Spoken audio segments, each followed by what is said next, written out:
Nossa. Entra aí, vê se está funcionando. Já entrei. Boa noite. Vamos começar mais uma live bacana aqui no canal Iguatemi, no JK Iguatemi. Vocês vão me avisando aqui se está tudo certo, se o som está funcionando. Hoje, enquanto a nossa convidada, a Cláudia Moreira Salles, não entra, vou aproveitar para me apresentar mais uma vez. Eu sou Lissa Carmona, sou especialista em design, sou proprietária da Etel. A Etel é uma editora de design tanto brasileiro quanto internacional. A gente trabalha muito no Brasil há mais de 30 anos, de 3 décadas. Trabalhamos também na Itália e nos Estados Unidos. E hoje, nossa convidada super especial, Cláudia Moreira Salles, é uma das maiores designers brasileiras, uma das grandes designers brasileiras, com uma carreira super consolidada. Tá ótimo, tá dando certo. O som tá bom, gente? Eu tô aqui testando um pouquinho para poder ver, esperando a Cláudia entrar. A Cláudia, para quem conhece design brasileiro, deixa eu aproveitar para fazer uns agradecimentos aqui, uns boas noites muito especiais. Boa noite para Portugal, para Inês Coutinelli, é um prazer. Oi, Dani, ótimo te ver aqui. É um prazer estarmos todos juntos para dividir essa conversa, para falar sobre o futuro, para falar sobre o design. Obrigada, Inês. Que bom que você está me escutando aí longinho, lá em Portugal. Espero que vocês todos estejam bem. Espero que todos vocês estejam bem, sejam saudáveis. Vamos juntos passar por tudo isso. Estou esperando a Cláudia entrar aqui. Vou até fazer uma chamadinha para ela para ver se ela já está online. Está entrando. Cláudia, pode entrar. Pode entrar aqui, está me te esperando. Oi, Patrícia. A Patrícia também aqui em Sag Harbor, em Nova York. Prazer, lá nos Estados Unidos, em Nova York. Prazer te ver por aqui. Oi, Pedro do Rei de Portugal. Então, só esperando a Cláudia aqui. Oi, Liliana. Um prazer ter todos vocês aqui conosco. Só voltando para apresentar a Cláudia aqui. Winnie, obrigada por estar aqui.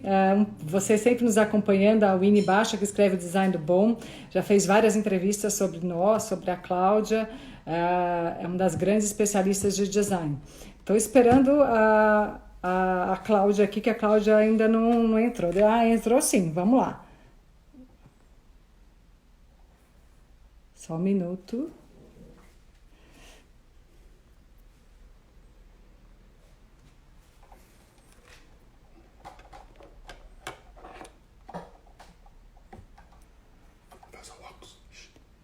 Não vou usar mais. Deixa eu só tentar achar a Cláudia aqui. Cláudia, cadê você? Vamos ver se eu consigo procurar aqui. Cláudia, entra de novo aqui para eu poder te achar, que eu não estou te achando aqui na... Na verdade, a gente já está com tanta gente que eu estou procurando aqui e não estou conseguindo te achar. Peço para vocês um pouquinho mais de paciência.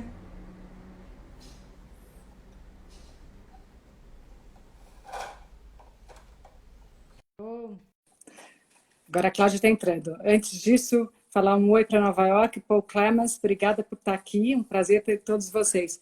A Cláudia, como eu estava dizendo, é uma das maiores designers brasileiras, com uma carreira sólida de mais de, não vou nem falar quantos anos, quantas décadas. Cláudia... Oi, Cláudia! Bem-vinda! Está me escutando? Estou te escutando, Espera aí, que eu que não estou te escutando direito agora. Está funcionando? Tá funcionando. Você está me ouvindo? Eu estou te ouvindo perfeitamente. Que bom. Espera só um pouquinho, não dá, tem que fazer assim, senão eu não escuto a Cláudia. Que às vezes a gente está tentando tecnologias novas aqui para melhorar. Cláudia, estava antes de você entrar aqui, te apresentando, te apresentando um pouco. Queria agora só fazer os agradecimentos formais, agradecer mais uma vez ao Iguatemi, ao JK Iguatemi, essa hashtag Iguatemi com você, que eles têm feito um trabalho incrível de juntar todo mundo nesse mundo novo, né, nesse mundo digital, e está nos conectando.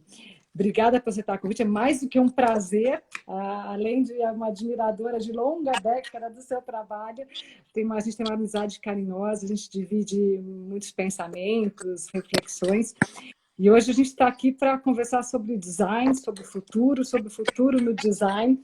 Então, eu queria começar assim, te perguntando, fazendo uma colocação que eu acho super importante, só um minutinho aqui, nos dias de hoje, nesse momento super especial, delicado que a gente está vivendo, com uma pandemia, com todo mundo em casa e o mundo mudando muito rápido, o papel, e essas é muito mais do que respostas, acho que a gente tem muitos questionamentos, né? Então a gente queria te ouvir seus pensamentos, ouvir as suas inspirações, o que você tem feito. Então os designers, vamos começar com essa colocação que eu acho muito bacana sobre design.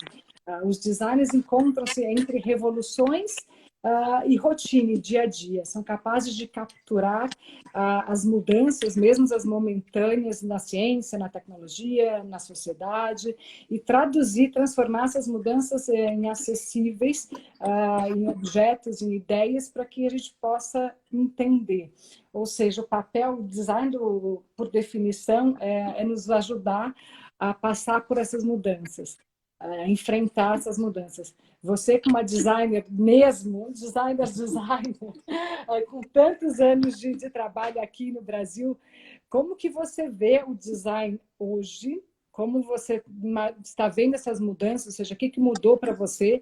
E como você vê o design no futuro? Já vou começar de cara, assim, com um monte de perguntona.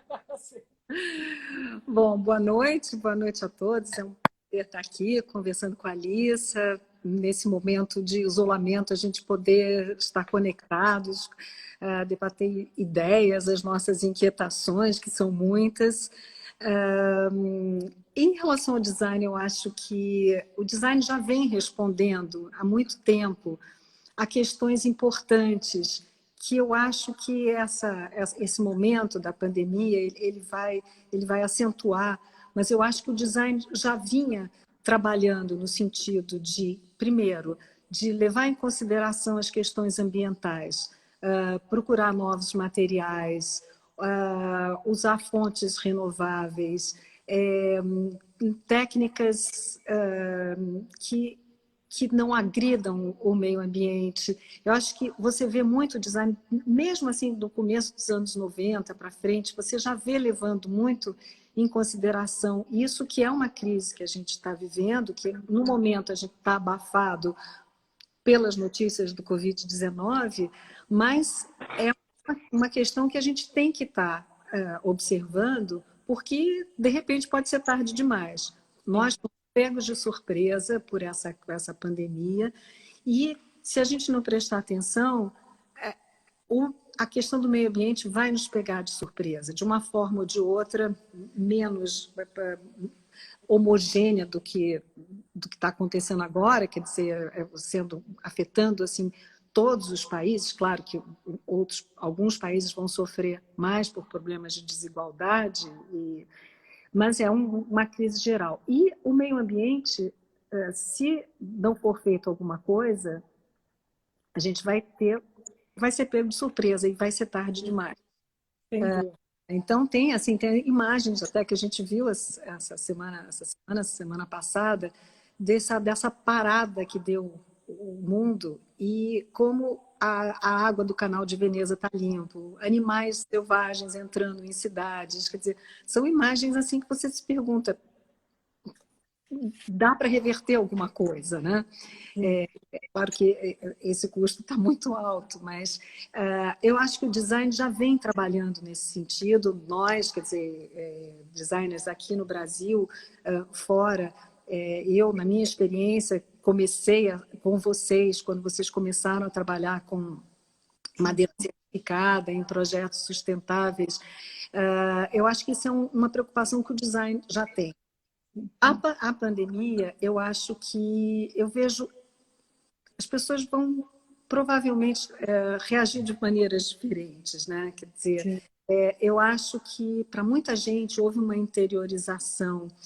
Você começou a observar, voltado mais para dentro, para sua casa, para o seu espaço, para sua família, e você começou a perceber quais são os valores mais importantes, o que é realmente essencial. E eu acho que o bom design, ele sempre parte do que é o essencial. É sempre uma coisa, quando você começa a fazer um projeto, por que estou fazendo isso? Qual é a essência desse problema que tá sendo colocado, desse objeto que eu vou desenhar? Então, eu vejo o design, obviamente não como um todo, mas porque é uma atividade muito plural, mas trabalhando muito nessa direção. Você colocou dois pontos super importantes.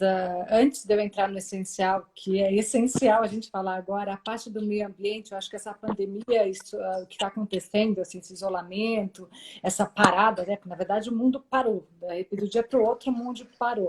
E a gente está vendo, olhando para a natureza de uma maneira muito diferente. Você comentou lá atrás, quando a gente começou, eu lembro quando a gente fez o primeiro projeto certificado, era 98, 2002.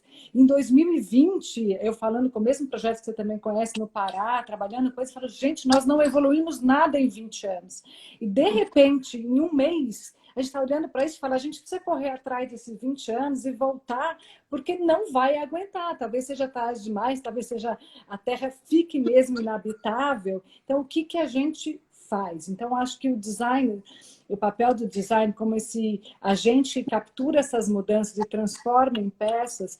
Eu tenho visto muito, a gente tem trabalhado juntos em olhar para resíduos, olhar para consumo, olhar para o nosso planeta, para a natureza de uma maneira diferente. Quer dizer, até 2 meses atrás, a gente estava produzir mais, ter mais peças, ter mais isso, o que importa.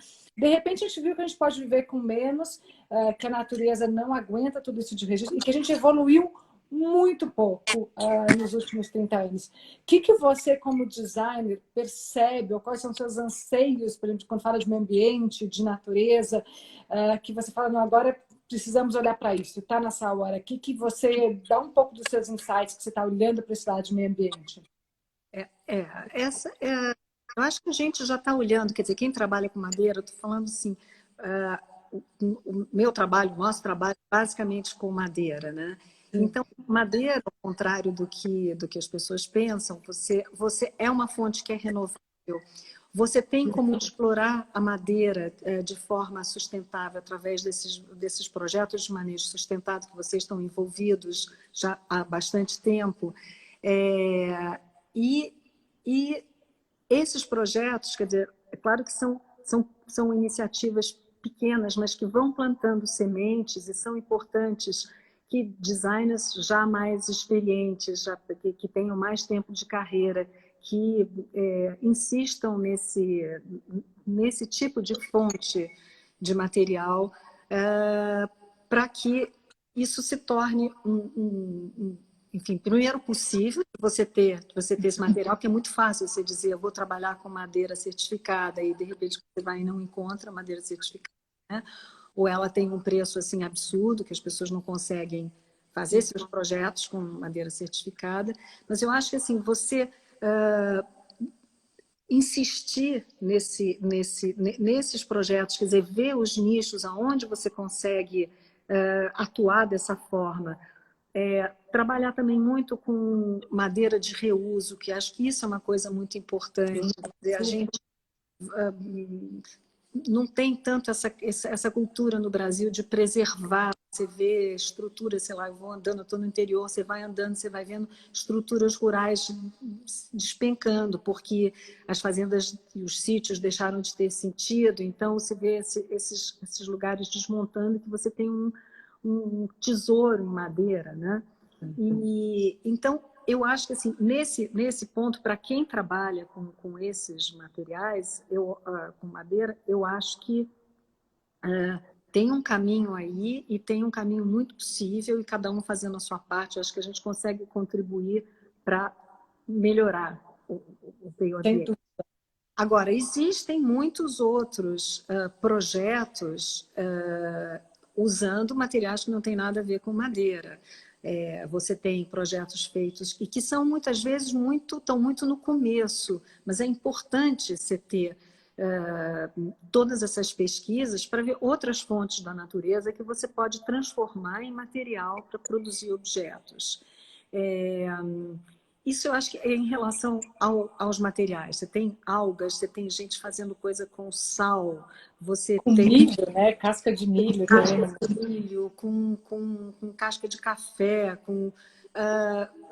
muitas vezes são projetos pequenos, o que resulta deles é um produto muito artesanal ainda, mas eu acho que é um caminho importante, toda essa exploração dessas possibilidades.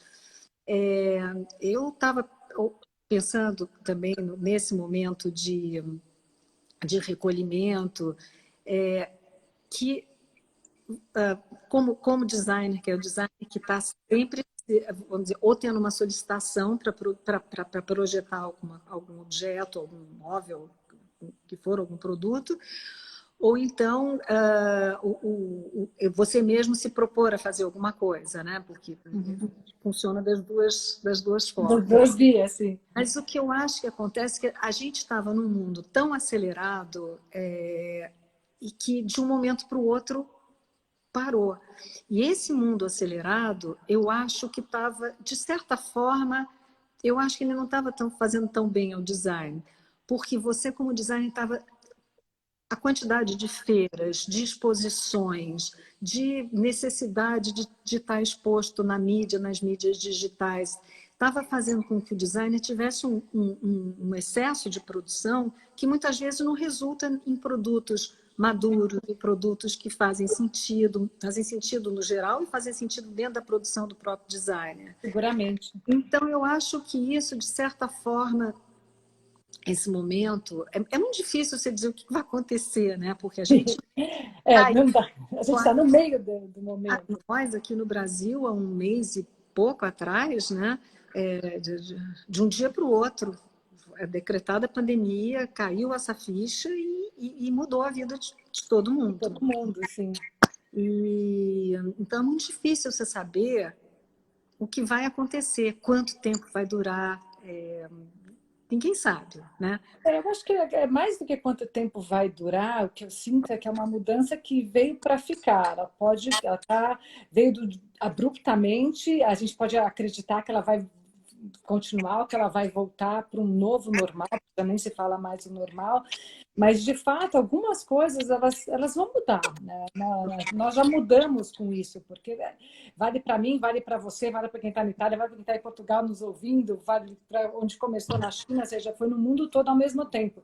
Eu tenho lido muito sobre a era que nós estamos entrando numa nova era, na era da escassez, aonde os produtos, assim, a gente está voltando mais para uma necessidade, uma pressão por produtos mais sustentáveis, mais duráveis, não ao descartáveis, uma qualidade superior. Porque a gente viu que voltando à sua colocação que eu queria retomar num pouco atrás, que é o essencial, né? Então, o que é sustentável, o que é durável? E nós, no Brasil, enquanto brasileiros, e você, eu conheço muito o seu trabalho, a gente trabalha muito junto nisso, quer dizer, retomar com essa velocidade diferente, um pouco menor, que talvez, de fato, não estivesse fazendo bem para o design. E eu acho que aí a gente pode generalizar o design, a moda, ou esse calendário que você tem que produzir, tem que fazer feira, tem que lançar. Quando você volta, fala, mas não deu nem tempo de eu ver a madeira reciclada da onde, ou fazer um upcycling bacana, ou de achar essa madeira. E a gente vai voltar, eu tenho essa sensação que a gente vai se voltar muito para dentro por uma brasilidade, porque está aqui, para recursos próximos. Você tem um trabalho super bonito com o artesanal, e não só o artesanal feito à mão, mas de tecnologias artesanais aqui dentro. A gente está falando de algas, de casca de milho, mas seja numa escala pequena, esse projeto que a gente está envolvida, tanto no Acre, onde a gente começou, quanto no Pará, é um projeto mais lento, demora para saber certificada, para poder para colher. Agora, por exemplo, são populações vulneráveis, eles não sabem quando eles vão poder, como que se chega lá. O mesmo projeto de upcycling com madeira, você tem que achar um barracão, pegar, você vai ter que tirar o prego da madeira, a madeira não é... Mas é esse tempo que vai resultar em produtos mais sustentáveis como todos, mais duráveis. E acho que tem uma palavra super interessante que a gente não pensava, principalmente nós trabalhamos com madeira, é o compostável, o quanto a madeira ela é renovável por conta disso. Quanto mais materiais, e aí eu vi alguém colocando um pouco de resina, também está se desenvolvendo muitas pesquisas com resina, com resinas usando o descarte, então resíduo da cana-de-açúcar, resíduo de mamona. Então, a gente vai olhar, eu acho que esse é o papel do design, para olhar tanto para uma grande indústria que pode desenvolver, mas mesmo numa escala pequena, às vezes assim, incipiente, experimental de uma casca de milho, começa pequenininho, começa no nosso projeto da madeira certificada, mas isso pode depois ter uma escala maior.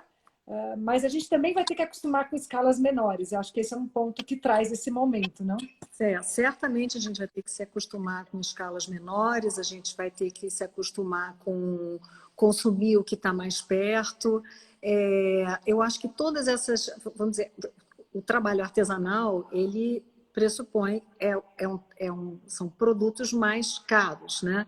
Uhum. Eu acho que tem uma coisa importante para o design também, é de fazer essa transposição para o design mais acessível. Acessível, sem dúvida. E eu acho que isso é uma coisa assim, é muito importante, porque você começa na experiência, vou dizer, a partir, começa com esses materiais trabalhando em séries menores, em desenvolver certos produtos que ainda não estão, enfim, buscando o amadurecimento desses produtos, mas depois você tem que partir com esses materiais para uma produção maior. Né? Mas aí você não vê o que eu tenho pensado sobre isso. A gente está vivendo uma era da tecnologia também. Não são tecnologias novas. A gente está falando com uma tecnologia que já tinha, a gente não usava tanto. Acho que nesse momento de pandemia, que a gente está falando tanto tecnologia, a gente não criou nada tão novo, mas a tecnologia é um aliado perfeito para isso. Então, mais do que nunca, quando eu fico pensando em design e tecnologia, eu não estou pensando naquela casa dos Jetsons que entra, que tudo liga, que tudo faz, mas, por exemplo, se a gente pegar resíduos de madeira, se a gente pegar o mesmo outros resíduos de cana-de-açúcar. Quando a gente está falando dessa resina, é uma das maiores petroquímicas brasileiras, ou seja, ela está usando isso com uma tecnologia para fazer alguma coisa mais acessível. A impressora 3D, quando começou, era muito lá atrás, uma coisa muito inovadora. Hoje, se a gente usar materiais, por exemplo, imagina ter uma peça sua linda, com design de qualidade, aliada a uma tecnologia que barateia com material renovável. Então, eu acho que a gente tem que tentar buscar esses objetivos, já que a gente tem mais tempo, a gente obrigou, o mundo parou, a gente precisa pensar um pouco mais. É que não necessariamente o artesanal ele vai ficar só no artesanal. Você pode transpor a técnica artesanal para uma produção industrial. Quer dizer, você tem o trabalho, tem aquela designer chamada Ella Jongerius, que é uma holandesa, e ela é muito ligada a trabalhos manuais, a bordado, a tecelagem, e ela tem uma transposição entre o trabalho manual e esse trabalho de tecer feito de uma forma absolutamente tecnológica, com essas tecedoras digitais, que é espetacular. Então, justamente, eu acho que... E aí torna a coisa muito mais acessível também. Ela começa como uma coisa mais artesanal, mais cara, mais experimental, que vai parar nas galerias de arte, de design art, né? E depois você consegue fazer essa transposição. Eu acho que isso é uma coisa muito bacana que o design já vem fazendo. E eu acho que cada vez mais ele é o caminho mais para mim é o mais curioso, é o que mais me desperta assim, curiosidade quando eu vejo um produto que você vê que ele é artesanal, mas ao mesmo tempo ele está executado de uma forma com um equipamento totalmente atual, e isso eu acho que é uma característica, assim, um resultado de um processo de design muito bacana, né? Para mim também. Eu tenho olhado muito, estudado muito esse caminho de tentar juntar a tecnologia nesse sentido, de usar... começa no processo artesanal, acho que começa no processo com o designer, então, voltando à definição do próprio designer, que ele tem essa capacidade de entender, de captar, talvez antes dos demais, essas mudanças. Então, eu lembro que há 2 anos atrás eu fui na Bienal de Design de Londres e tinha assim, projetos todos empíricos, todos experimentais, com realmente algas impressas em 3D, com supermercados totalmente plastic free. E hoje já estão aí, assim, virando produtos. O Brasil é um grande exportador desse plástico verde, que tem embalagens de grandes coisas no mundo todo. Foi feito no Brasil e é incipiente, começou num projeto pequeno. Então, como a gente, nesse momento, encurta esse caminho entre o design, que ele pode ser um design arte, ele pode ser um design mais sofisticado, o material, que acho que também vai ser um pouco core, um pouco chave, a gente tentar trabalhar com materiais como premissa, né? Acho que com um calendário menos apertado, com esse ritmo menos acelerado, a gente poder trabalhar com materiais que realmente fazem sentido. Essas perguntas, tudo que eu tenho lido é esse consumo consciente. Antes a gente falava disso, falava de sustentabilidade, falava de consumo consciente. Tudo isso era se falado e o design vinha, na verdade, levantando essas bandeiras, carregando e mostrando para frente. Mas você não se parava para pensar, você tinha milhões de voos para pegar, tinha coisas rápidas para consumir, não dava tempo. Agora não, você tem um pouco mais, foi forçado a ter um pouco mais de tempo para pensar nisso. Eu acho que esse caminho, se a gente. E mais do que nunca, a tecnologia colaborativa, né? O que a gente está fazendo agora, que tem muitas e muitas pessoas colocando perguntas aqui, comentários, falando do tempo, eu agradeço todas elas. Ele ajuda a nos pensar. Então, acho que é uma cadeia de pessoas tentando encurtar um pouco esse caminho. Eu acho que assim, a comunicação do designer, de vocês que são os que mostram o design, eu acho que isso tudo também vai depender muito da tecnologia cada vez mais. Você já tinha um pouco de movimento assim, de algumas lojas fechando, porque as pessoas, os espaços são caros, as pessoas estão se habituando a fazer compras mais por catálogos, por sites. Mas eu acho que nesse momento, eu acho que fica muito claro que a gente tem que conseguir mostrar o nosso produto de uma forma que seja mais pessoal, que não seja uma coisa fria de um catálogo, que seja mais dirigida para o seu cliente, para o seu consumidor, que transmita mais a essência de cada um desses projetos, de uma poltrona, de uma mesa de jantar. Então, eu acho que isso, assim, eu acho que a gente vai ter que usar a tecnologia muito. Na hora que você tem uma reunião com o cliente, que você quer mostrar, mesmo nós, eu fazendo alguma coisa para a Etel, eu não, nesse momento, e não sei por quanto tempo, eu não vou poder ir para a fábrica e acompanhar nessa, né? Estamos levando a sério a quarentena, até o isolamento, com certeza. Então, eu acho que sim, nessa parte assim, a gente vai precisar muito de tecnologia, mas uma tecnologia que chegue mais perto das pessoas, né? Que seja quase humana, seja mais humana. Não, esse lado eu acho que interessante o que esse momento está fazendo conosco, pelo menos fez comigo. A gente usa, gosta de tecnologia, mas confesso que eu tinha um pouco de medo, de receio, não era tudo. Eu dei uma aula agora em Cômodo, um curso super bacana para a Academia de Gale de Design, onde a gente conseguiu juntar a realidade virtual com design brasileiro. Eram grupos que estudaram os mestres modernistas brasileiros e propuseram tanto uma galeria temporária física, quanto um projeto arquitetônico, mas tinha que apresentar na realidade virtual. Então, eu fui testar com aqueles óculos para poder entrar. No começo, me deu um pouco de medo, eu falei, gente, eu estou uma dimensão, outro mundo, eu segurava e alguém deixa eu voltar. Mas nesse momento que nós estamos longe, por exemplo, nos projetos que a gente está tocando, talvez seja perder esse medo dessa tecnologia. Essa tecnologia também tem que se arredondar um pouco para virar um pouco mais humana, né? Para que as pessoas, essa sensação que a gente tem ao sentar numa poltrona sua, que carrega memórias, que a madeira tem esse tato, ela é muito mais quente, muito mais afetiva do que você colocar uma foto no site, mas você coloca ambientada, o e-commerce. Então, acho que nisso ainda vai um caminho para a gente poder pensar. Não, e isso mesmo, eu acho que depois que acabar o distanciamento social, tudo, enfim, que espero que... Eu acho que tem um marco aí que vai ser ter ou não ter uma vacina, né? Eu acho que vai ser o antes e o depois da vacina, mas já vinha se caminhando para essas experiências virtuais. Então, eu acho que agora elas vão ficar mais necessárias ainda.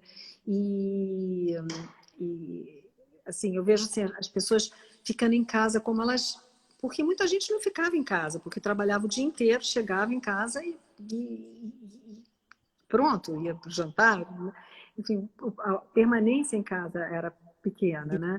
E eu acho que agora você passa a usar essas coisas do que é importante mesmo. Você começa a olhar em volta para os objetos que você te cercam o tempo todo. Você diz assim, nossa, mas por que eu tenho essa luminária? Por que esse copo aqui?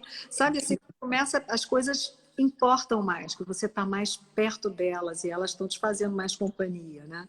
Seguramente, acho que a companhia da casa é um pouco dividir com todos os familiares, mas dividir com os objetos que às vezes a gente não prestava atenção. Não estava...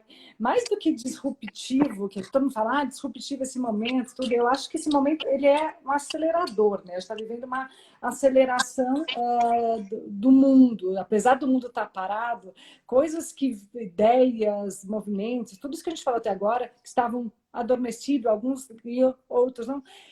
Por conta da tecnologia, ele se acelerou. Então, o isolamento social ele trouxe uma aceleração digital. A gente está falando aqui, eu estou olhando as pessoas, e o Cláudio de Lisboa, que tem suas peças lá, que acabou de entrar dando um oi, está falando com Nova York, com Milão, com a Austrália. Quer dizer, quanto que a gente faria isso tempos atrás? A gente ia pensar em fazer um evento físico, alguma coisa. Mas eu queria entrar já nesse ponto de aceleração digital, porque uma das reflexões, umas definições mais lindas do seu trabalho, que eu li sobre você, sobre o seu trabalho, foi da crítica, da curadora e crítica de design da Karen Stein, que fez o prefácio do seu livro. E ela coloca que você nos mostra que o impacto duradouro vem não de se destacar provocativamente na multidão, mas de se colocar de modo decidido no meio dela, de olhos bem abertos. Eu achei essa definição perfeita para o momento de hoje. Como criar um impacto duradouro num mundo tão acelerado? Você vê, quer dizer, eu estou fora de São Paulo há um mês e meio. Desde o começo eu estou com uma folha branca, que continua branca na minha frente. Né? Mas há um tempo eu parei de me cobrar. Eu acho que até talvez, eu acho que isso é diferente de um jovem para uma pessoa como eu, que já tem mais de 40, quase 40 anos de experiência profissional e tudo. Você pode se permitir dizer, não, vou dar uma parada e vou pensar, você não tem o mesmo impulso que tem um jovem nesse momento, né? Então, o que eu fiz muito, que eu estou no interior, estou numa fazenda, existe toda uma estrutura de construções agrícolas aqui, eu vou caminhando e vou vendo soluções de uma simplicidade fantástica. Então, eu estou fazendo um exercício de olhar tudo. Então, eu vou olhando, vou organizando essas produções das pessoas aqui, quer dizer, os objetos, os artefatos. Eu vou olhando as coisas, elementos da natureza, as folhas, as cascas das árvores. Então, eu me propus, de certa forma, a fazer a tentar olhar quase que metodicamente, quer dizer, eu não olho metodicamente, eu vou andando e olho um pouco à medida que as coisas vão aparecendo. Mas depois eu tento entender essas coisas de uma forma mais metódica. Eu não sei no que isso vai dar, mas ela me dá essa experiência, essa sensação importante que é a da simplicidade, do que é essencial, como existem soluções que são tão simples, para que complicar, né? Sim, Você pode também, vamos dizer, entender, aí você interioriza aquilo, você metaboliza aquilo, e isso, de certa forma, eu tenho certeza que isso vai refletir no meu trabalho. Eu acho que o meu trabalho já tem um pouco disso, mas eu estou sentindo que assim, eu estou aprofundando mais. A gente estava conversando outro dia, você me perguntou o que eu estava lendo. Livros, eu tinha lido um livro de uma crítica inglesa, aquela Alice Hawthorne, e eu também, não exatamente, não é um livro que se lê, é um livro muito com imagens, mas texto muito bacana das imagens, que é um livro que o Jasper Morrison, que é um designer inglês, que eu tenho a maior admiração, que ele realmente é a busca da pureza, da essência, da funcionalidade, e ele tem um desenho lindo. Ele fez um livro, ele foi ao Porto e ele visitou um museu, que é um museu etnológico, e ele foi onde tem objetos, artefatos de uso cotidiano, feitos em pedra, pequenos moinhos para moer café, feitos em pedra, recipientes de madeira, de cerâmica. É de uma criatividade, de uma beleza que você olha e você diz, é isso, né? E então eu acho que tem muito essa busca do essencial. Eu espero, porque quando a gente fala assim, o que vai resultar desse... Quando terminar esse momento, eu acho que vai ter uma crise econômica enorme. Então, não é que as pessoas vão sair desse momento e as coisas vão demorar muito para voltar ao que era, né? Então, eu acho que vai ter um grupo de pessoas que vai ter metabolizado, absorvido isso e visto isso como uma coisa que os levou a olhar para o que é realmente essencial. Uhum. E as outras que vão dizer, foi um pesadelo esse período, eu quero voltar. Quero voltar porque era antes. Então, a gente está muito no começo disso, né? E eu fico imaginando pessoas daqui a 10, 20 anos, 30 anos, analisando e estudando esse período e as consequências dele, né? Sem dúvida. Não, eu acho que, apesar de estar muito no começo, a gente está com uma sensação, acho que até pela força que veio, que ele não vai embora tão rápido, assim. Talvez a gente tenha aberturas, vai e volta, e meio, não vou dizer, obviamente, que é consenso, tem uma boa parte que acha que pode voltar ao normal, mas foi muito bonito o que você colocou agora, porque eu acho que foi bem a definição do que é o design, do que é o seu trabalho do essencial. O designer, voltando à definição que a gente está falando, ele tem essa capacidade de capturar o momento, porque ele tem a capacidade de olhar. Então, você se permitir olhar com atenção, por mais que não seja metodicamente ou sistematicamente a simplicidade, e eu acho que isso no tempo a gente foi perdendo. Para você, eu vi no seu Instagram hoje a cerca simples, jeito de colocar, às vezes viu aquela porta que fechava com gamela, às vezes tem soluções que a gente começa a inventar tanto e esquece, assim, para que complicar quando perdeu até a função inicial, né? Então, isso volta um pouco. Mas o design, a gente assim, podia ter um olhar sistemático de engenheiro, de um criador, mas o que eu acho o que eu acho bonito, e bonito do que você colocou, e diz muito sobre o seu trabalho, é que quando um designer faz isso, quando ele olha, quando ele se propõe a entender esse mundo, entender as necessidades humanas, parar para pensar nessas soluções, ele não deixa de lado a beleza, não deixa de lado a elegância, não deixa de lado a funcionalidade. Então, o seu trabalho, tanto de design de mobiliário e design de interiores, ele diz muito sobre o essencial, então você vai tirando, eu sei, porque eu conheço, vejo, acompanho, e mesmo nos interiores, e volta para esse essencial de uma maneira muito... sem esquecer também a funcionalidade. Você sempre colocou isso, não, eu faço design, eu não faço obra de arte, tem um lado da função. Você já respondeu a minha pergunta, para onde você estava olhando agora, o que você está vendo. Mas isso que eu acho interessante, a gente tentar buscar como solução desse mundo através do design. Acho que nunca o designer, também li algumas coisas que a Alice Watson escreveu, que a Paula Daniele anda falando, a própria exposição do Forma Fantasma na Serpentine, que está fechada, mas você consegue acompanhar bem pelo Instagram, que é um repasso sobre a indústria da madeira.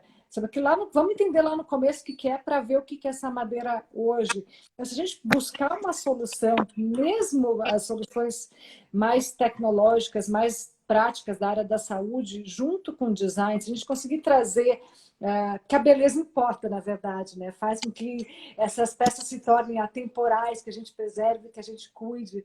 Então, esse seu olhar, que mesmo numa escala de design de mobiliário, que não é um design, como a gente está vendo, agora se você fala em impressão 3D para hospitais, para as coisas, trazer essa harmonia, né?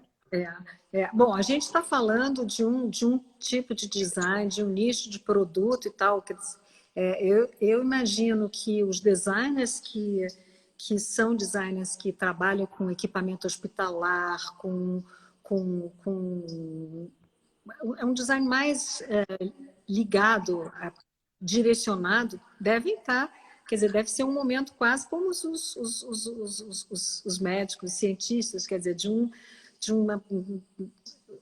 um estímulo para solucionar problemas enorme, né? Quando você vê imagens dos ambientes hospitalares, das máscaras, tudo que você pode fazer para melhorar, né? E eu acho que isso deve ser, não é a minha especialidade, não é a minha área, mas eu observo e tenho curiosidade e fico imaginando como deve ser provocador isso nesse momento. Eu acho que tem duas provocações, assim, um do design industrial muito forte, especialmente na área da saúde, que é onde está sendo mais impactada, afinal está vivendo uma crise sanitária. Mas, por outro lado, no nosso mundo, o design de interiores que você também faz, o design de mobiliário, a casa são esses... Ela mudou totalmente. É o que eu estava dizendo atrás. A relação com os objetos, ela passa a ser intensa. É um convívio que antes podia ser de algumas horas diárias. Agora, a sua poltrona que você senta para trabalhar, você vai sentar todo dia. Os cômodos da casa, você tem que virar escritório, virar ginástica, virar sala de aula. As crianças de diferentes idades estão tendo aula, os filhos estão trabalhando, quer dizer, estão com fone. Então, a gente estava já comentando essas coisas meio autolimpantes, né? Que vai ter uma questão da casa ser mais segura sanitariamente, de alguma maneira.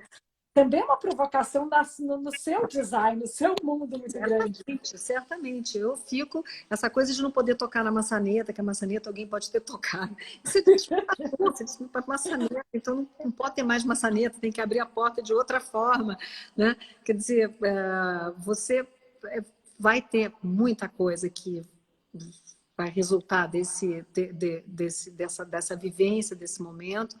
Eu acho que a experiência de trabalhar em casa, as pessoas viram que é possível, né? Então, isso que você falou, se você pensa nos interiores, nas casas, muita gente trabalha de casa já, né? Mas muita gente que não trabalhava viu que isso é possível, né?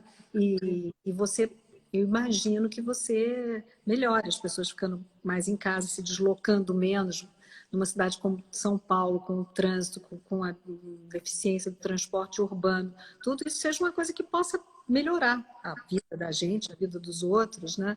Eu acho que assim, vai ter muita coisa resultando disso. Eu não sei se boas. Esperamos que sim, né? Esperamos que sim. Boas, bonitas, elegantes. Não, eu queria, a gente já está se avançando aqui, caminhando para o fim, Cláudia, mas uma das curiosidades, e eu gosto sempre da gente deixar essa janela, principalmente para o design, que é isso que a gente faz, o design agora, o design no futuro. Quando a gente pensa em design, a gente pensa quase uma coisa assim, ele traz para o mundo aquilo que a gente nem sabia que existia. Então, é um pouco isso que você está colocando. A gente espera que venham coisas boas, no sentido que a gente nem sabe que a gente precisa. Então, como a gente vai lidar com essa segurança de casa? O que vai criar para casa? O que a gente está sentindo falta? E aí, como uma provocação para você, como abrir uma janela para a imaginação, assim, qual peça de design você acha super genial? E qual você gostaria de ter criado? E o que você acha que está faltando assim, nessa hora? Assim, precisava de alguma coisa assim? O que eu precisava, o que me provocou, que eu tenho, assim, disse assim, eu vou fazer, já tinha muito tempo pensado em fazer alguma coisa, eu ter alguma coisa que fosse uma maleta, uma mesa, uma maleta, que pudesse andar pela casa, que fosse leve, que eu pudesse andar pela casa, que eu Porque também você tem muito assim, você está muito em casa, então você quer ter um pouco de variedade, né? Você quer sentar num canto agora, você, mais tarde, no final do dia, você quer estar num outro lugar, mesmo você continue trabalhando, né? Então, eu acho que assim, essas peças que são peças flexíveis, né? Versáteis, e que tenham e que funcionem, né? E que tenham um caráter assim lúdico, né? Eu acho que isso era uma coisa que eu, pensando como provocação, que eu Ela já pensou, seria ótimo, leva para o jardim, começa a ter compartilhamento, pode ter campos virtuais, assim, quase que você abre, holográficos, assim, que você vai criar. E você se conecta através dessa maleta. Então, é quase como se o mundo coubesse numa maleta que você leva para sua casa, né? Cada um tem que ter a sua, porque também você vai ter que dividir com seus filhos, com netos. Então, cada um tem que trazer, assim, tudo da escola tem que estar ali dentro. Aí, Cláudia, vamos pensar nesse futuro, nessa peça para o futuro. E que mais? Qual outra peça? Peças assim que eu gosto, tem uma infinidade, nem saberia começar a dizer, de peças de design que eu acho simples, espertas, geniais, desde da cafeteira Bialetti, que eu acho genial, até o Banquinho Mocho do Sérgio Rodrigues, que eu acho espetacular. Eu acho que tem coisas básicas assim, tão simples, delicadas, né? Várias cadeiras que o Jasper Morrison fez, que eu já citei ele anteriormente, né? Sobre esse livro que ele escreveu. Eu acho que, não sei. Bom, vamos deixar essa janela aberta para a gente pensar nessa maleta que cabe tudo que a gente pode levar. Cláudia, querida, foi uma delícia. Eu não pude ler tudo o que todo mundo falou, mas a gente recebeu comentários, todo mundo adorando, todo mundo colocando, e muito bacana. Eu fico impressionada ainda, apesar de já ter feito essa conexão de mundo, né? Então, a gente está falando aqui, você no interior, eu em São Paulo, pessoal de Lisboa entrando, pessoal da Austrália, confuso meio maluco, pessoal de Milão, porque acho que atende todo mundo, e aí o design conecta. E se a gente conseguir, como objetivo, achar esse caminho que a gente colocou durante a nossa conversa, de unir a funcionalidade, a elegância, tornar mais acessível de certa maneira, a gente conseguir que essas tecnologias possibilitem o design acessível com um bom design, que já vinha esses ensaios estando mais reais. Obrigada, espero te ver fisicamente, realmente, muito em breve, mas não virtualmente, continuaremos. Tem que chegar, vai chegar esse momento. Bom, que todos fiquem bem. Foi um prazer conversar com você, Elissa, e com todos vocês que estavam aqui. Bom. Obrigada, querida. Nos vemos em breve. Eu vou agradecer mais uma vez o Iguatemi, que tem feito esse convite super simpático, super bacana para a gente, de trazer temas como design, arquitetura, história, nesse canal super bacana. Obrigada a todos vocês. Obrigada, Beijo, tchau, tchau.